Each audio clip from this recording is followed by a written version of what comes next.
In this video, we will implement learnings of the previous lecture. So I'll start with the backup of my previous STM32 project and I will rename it to chapter 3 and open this project.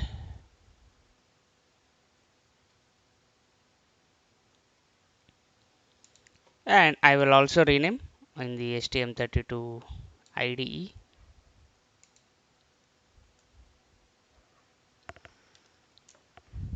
It is renaming. So once renamed, we'll check in our code. Now in main C, as I also said earlier, we were continuously checking for the number of bytes in the while loop. Now in this lecture, we won't have anything in this while loop. Only it will be like an empty while loop. We will have everything time based event. So we'll start with the configuration of our timers specified by Modbus protocol, that is T1.5 and T3.5. We will use timer 6 to function as T1.5 and timer 7 to function as T3.5. As a beginner, I will take help from this STM32 code generator. It is opening.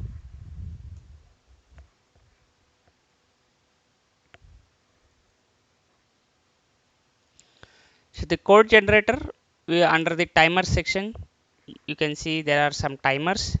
Out of that, we are using timer 6 to function as a T1.5 and timer 7 to function as the T3.5 timer.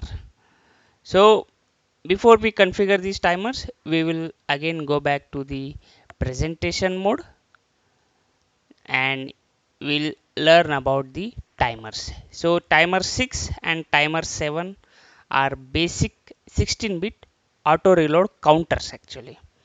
They are driven by a programmable prescaler. Let me open the pen. So both the timers, timer 6 as well as timer 7, they are counter based. Okay, so here you can see in the block diagram there is a counter and it is driven by the prescaler, and an event occurs when it is related to the auto reload register that we will check now. The main block of the programmable timer is this 16-bit up counter called as TIM CNT register. Okay, it is related with auto reload register. The counter, the auto reload register and the prescaler register can be written or read by the software. Here software means our program code.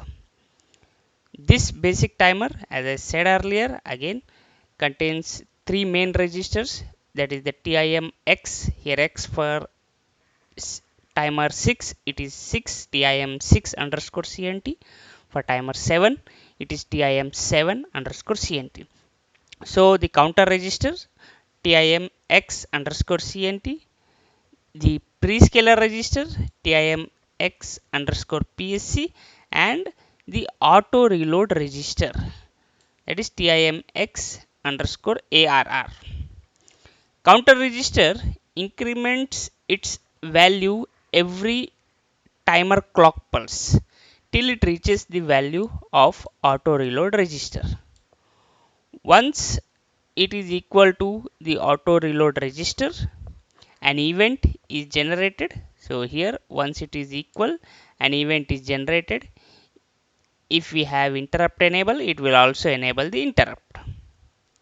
Now after that event is generated, this counter value starts over again from 0 and it again count till that auto reload register.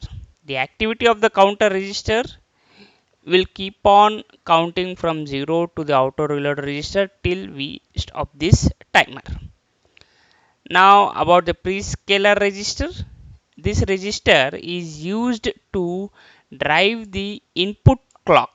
So input clock, that is CK underscore PSC, we will divide this using this prescaler. to make the counter clock, that is ck underscore cnt. A value can be written between 1 to 65536 in decimal values, and the value to this register can be written on the fly. Means even when the timer is running, we can change the prescaler value. The new updated value will be implemented on the next clock cycle. So we will set our timers in such a way that the duration for the counter to reach the ARR register will be equal to T1.5 for timer 6 and T3.5 for timer 7. In the next slides, we will see how the timer operates on various prescaler value, because this prescaler concept is very important to understand and to generate the required time generation. So on the top you can see is the ck underscore psc as shown in the previous slide also. This is the main input clock to this timer. So for simplicity, here we have configured the microcontroller frequency, that is 64 megahertz, equal to the CKPSC, that is done through the code generator, which we covered in chapter 1. In this example, we did not cover any prescaler. Means the clock CK underscore CNT is equal to the clock underscore PSC. And assume that the control counter register is loaded with a value of 31 in decimal and the preload register is 36 in decimal. Once timer is enabled, okay, so the counter starts incrementing every clock pulse. Counter will start incrementing at every timer clock pulse. So here the timer clock pulse occurs at every microcontroller clock pulse, and once it reaches the auto reload register value, an update event occurs, a counter overflow event occurs, and if interrupt is enabled, we will enable in our example. So UIF flag, this is the update interrupt flag, is set. Since an event occurred, the counter value again resets to 0 and starts to count again, because we did not stop the timer.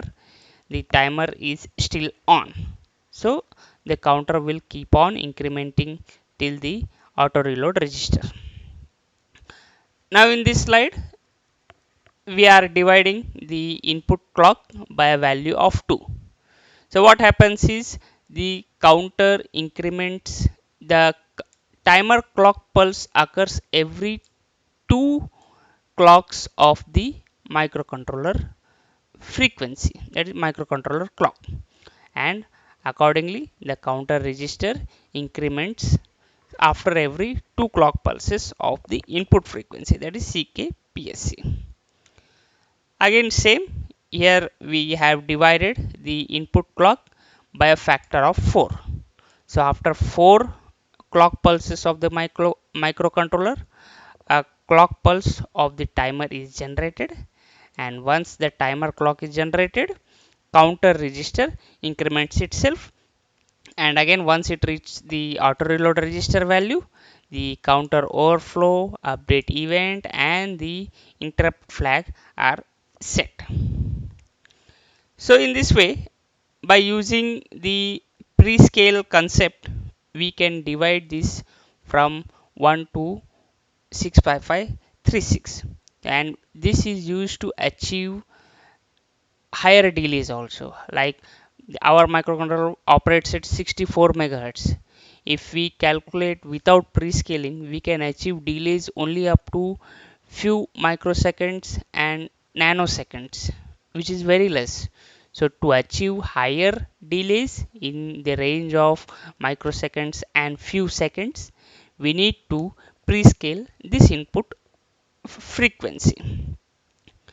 We will calculate auto preload register value. We have to use in our microcontroller for achieving T1.5 and T3.5, and we will configure our microcontroller's USART port to operate at 19,200 bits per second baud rate. So this is from the previous chapter slide. We calculated T 1.5 to be 781 microseconds and T 3.5 to be 1823 microseconds. So we'll check how we can configure timer 6 as well as timer 7 to achieve these delays. We know the microcontroller frequency is 64 megahertz. So the timer clock frequency is driven by this formula, microcontroller frequency divided by prescaler value plus 1. Don't worry about this formula. This formula is given in the data sheet. It is not a standard formula, it is not universal. It is applied to STM32G071 RBTX microcontroller. So for the different microcontroller, you have to check the different their respective formula. The intention here is to understand how we are deriving the concepts and how we are using the peripherals of the microcontroller. It is not hard and fast that you have to do exactly as it is. So timer clock frequency ck underscore cnt will be microcontroller frequency divided by prescale value plus 1. This is the value we will write in the TIM 6 underscore PSC for timer 6 and TIM 7 underscore PSC for timer 7. So this complete denominator goes to 63 plus 1. Yes, we will use this PSC value of 63. So that gives us the timer clock frequency of 1 megahertz. Okay, it means we have divided this 64 megahertz frequency to 1 megahertz. Now we will configure the period. The timer clock period is simply the inversion of timer frequency. This will give us to 1 microseconds. Means this is the duration in which the counter of the timer will increase. Means after 1 microseconds, the counter value will, if it is at 0, it will come to counter value will be incremented by 1 after every 1 microseconds. Let's finally go through the overview of timer 6 and timer 7 configurations. Timer 6 will initially load all the counter registers to decimal 0, and as per our previous slide we will configure the prescale register with value 63 in decimal, and that gives us the auto reload register of 781, and for timer 7 auto reload register of 1823 decimal. Counter flow interrupts of both the timers is enabled, and both the timers, timer 6 and timer 7, are disabled. Let's go back to our program and let's configure these timers. So timer 6, I will enable the timer 6. Okay, and in the parameter setting I will, the PSC value is 63. Okay, here you can see that there is the option of decimal, hexadecimal and no check. We will simply put decimal, which is converting to hexadecimal will be like we have to do that work. So decimal we will do that. Counter mode, timer 6 is an up counter, so this option will be there. In the auto reload register for timer 6, we want to achieve 781 microseconds delay, so we will put that value and enable the auto reload preload. In the trigger we will use enable cnt underscore en, means the counter will start to increment after we enable the timer. In the NVIC settings tab we will enable the global interrupt. In the timer 7, same, only thing is we'll change the auto reload register value. So prescaler is 63, counter preload is 1823, auto reload preload enable, trigger again with enable bit only, NVIC global interrupt enabled. And one more thing, we will change the baud rate of our USART to 19,000. So under the connectivity tab, in USART2 parameter setting it is 9600, so we will make 19200, so it is 19200 bits per second. Now we'll click generate code. Remember, when we click generate code, we should ensure our custom code which we did should not get affected or deleted.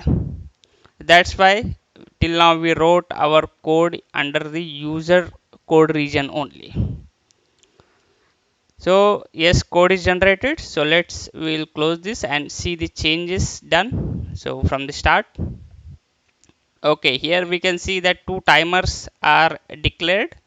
Okay, timer 6 for T 1.5 and timer 7 for T 3.5.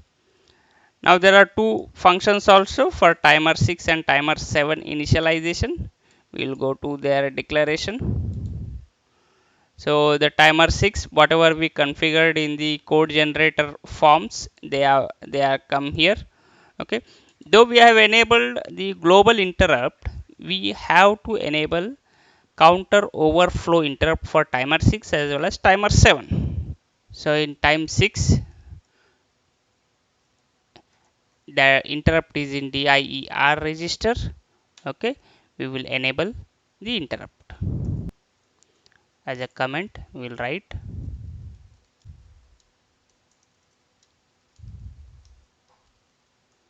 okay, and we will also clear the timer interrupt flag if there is any, just for safe side.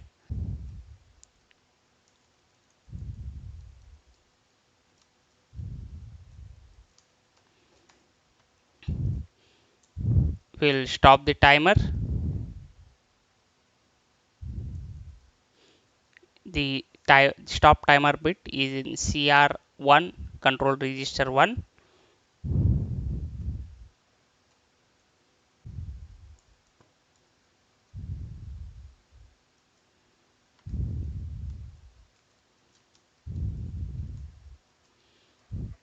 Okay, so now we'll copy this from timer 6 and also implement same for timer 7, and I will modify it for timer 7. Okay, let's build this code.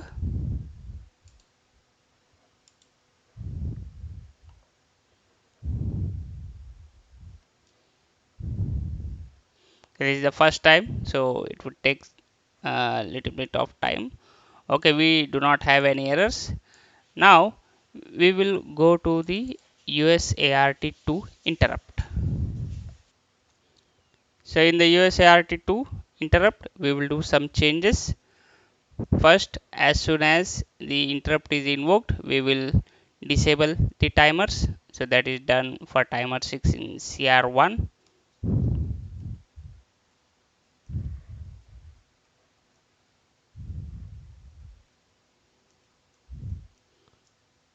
Disable timer 6. Okay, and I will also disable timer 7. So same, just I will copy it for timer 7. So timer 6 is for T 1.5 and timer 7 is for T 3.5. I will also clear their counter values. Counter values also should be cleared before we can process.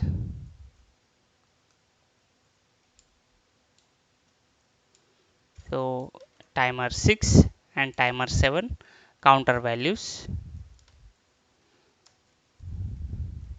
are cleared. Now we will implement one more Modbus condition. Like over the serial line, the Modbus specification says that the maximum PDU size should be 256 bytes. So here we will implement that condition, like if we have received the data pose greater than or equal to 256, then we will simply clear that data pose. So data pose greater than or equal to 256, then we will clear data pose variable to 0. Okay, else we will capture the received data from the RDR register of USART2 into the data in array and increment the data pose variable. I cut this code from the user begin, and also I will comment this interrupt which is created by the code generator. I know that I am using only one interrupt of this USART2, and I am already clearing that interrupt bit by reading this register. So I need not put one more code by the system. We need not use every line of the system generated code. It is best to optimize our code. So this will improve the response time also. Now we'll create one more variable called total chars received and assign it to data pose. Okay, why we are creating this received is we will use this variable for checking the number of bytes received. Okay, and why we are not using the data pose as itself, because that I will show you that we are actually clearing that in when t1.5 timer is expired, that we will see. Okay, so I will create this variable in the main.h file. Since this is used in interrupt, I will create it as a volatile.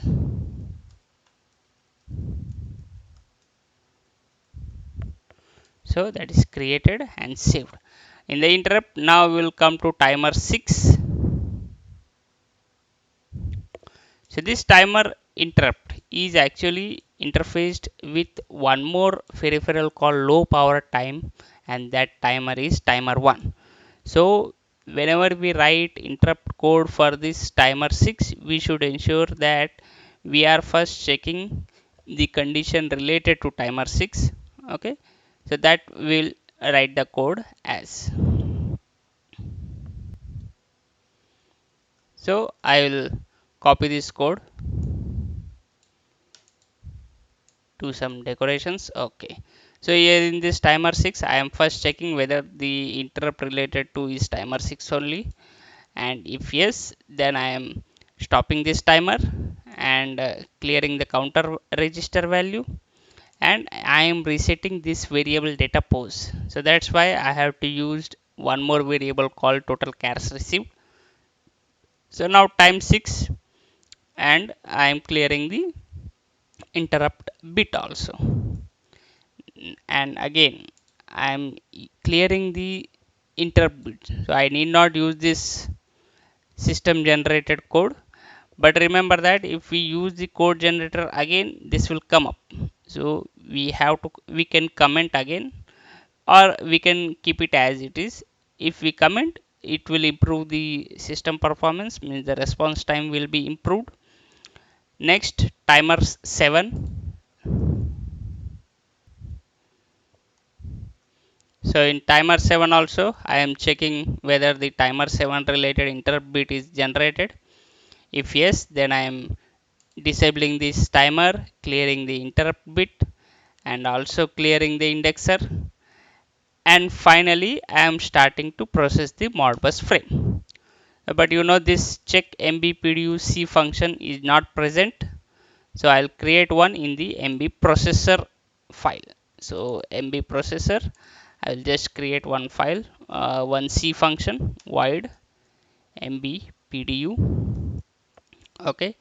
So the code under the main while loop, in the main.c while loop, we will cut that code from the main loop and we will paste it into this check mbpdu function. So our while loop will be empty now.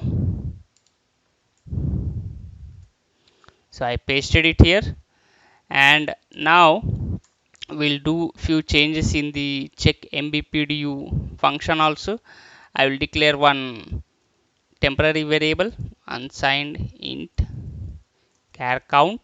Okay, and I will assign the value 0. Char count value will be total chars received. This is the variable we are assigning it in the receive interrupt also.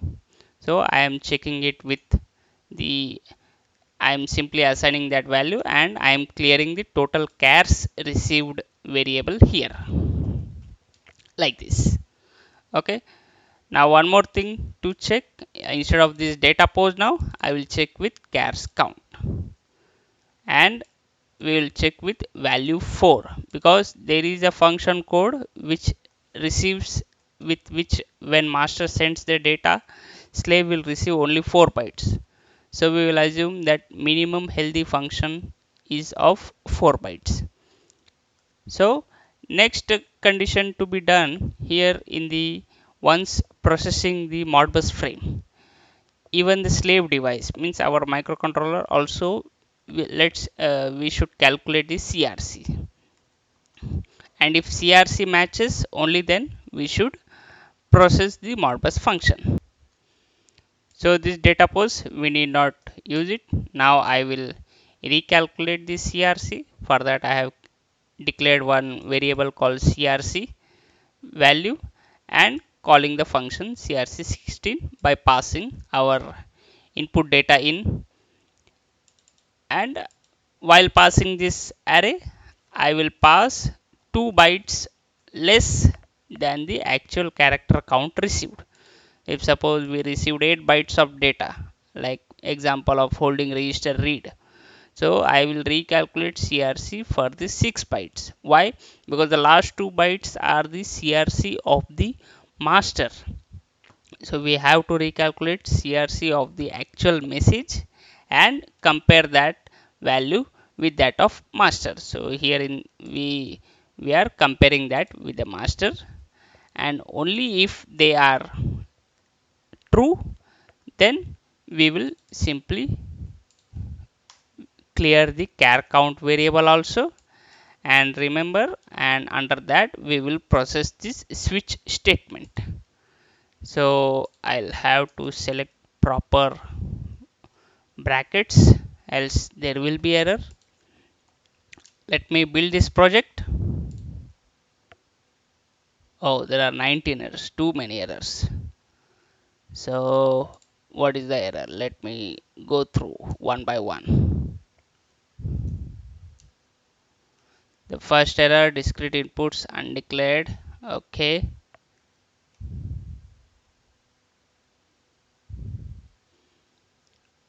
Okay, I know what are the errors. To solve them, we have to do some more thing, like this declaration. Now we have to make these declarations global. In the main C file we calculated the size of all our signal arrays. So this declaration we have to make it now global. So I will declare these variables in the main.h file.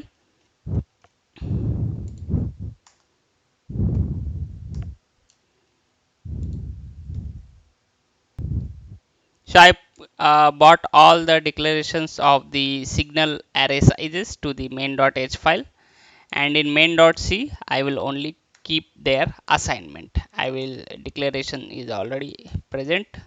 Okay. Okay, so I corrected all the bracket related errors and I decorated this code. See, the opening and closing brackets are really important, or else it will like make our life very hard. So it's better to put the indentation on the code and decorate it very properly. It should be readable and also easy to troubleshoot this code. See, once I aligned this code, I found the error very easily. I was missing one of the bracket here. Now I recalculated the crc value, and if that crc value matches with the crc value of the master, so this is the master crc which is in the data in array, the lower byte of the crc and higher byte of the crc. Okay, only then I am processing this modbus function. I built this code. There are 0 errors but 9 warnings. Let's go through and ensure that these warnings are related to our arrays only. Okay, there is one warning called implicit declaration. So what, to clear that warning, I will simply copy this function and declare it in the prototypes. So void mbpdu no arguments, so inside the brackets also void. I will build this project again. Okay, so we have now 8 warnings, all are related to the signal arrays which we created. So now next we will load this code into the microcontroller and start checking through the Modbus Master simulator. One small thing I forgot, which is really very important. We are disabling the timers at the entry of the USART2 interrupt. We are reading the data and storing the data in array. We also have to enable these timers. So this thing I forgot. So we have to enable the timers. I run this project. I connected my microcontroller. So I will run. Once I click run, the code will be loaded into the microcontroller. So we'll check with the application. I have opened the Modbus Master Simulator and I have set the baud rate to 9200 and set it for function code number 3. I initially tested it, so that's why I came to know regarding those timers. So now I will simply click and we received the response in 0.1 seconds. Next we will also check for input registers. Let's see if we should receive the same data because our signal registers are same. So I configured it for, okay, we received the same data. Now let's also read coils. Okay, so now we'll check for function code number 2 also. I'll set the offset 10001 and register number 10001. Okay, so same value I should get. I received the same value. So in this way we completed chapter 3. Thank you very much for watching this video. Please learn, like, share and subscribe my YouTube channel. Thank you and stay safe.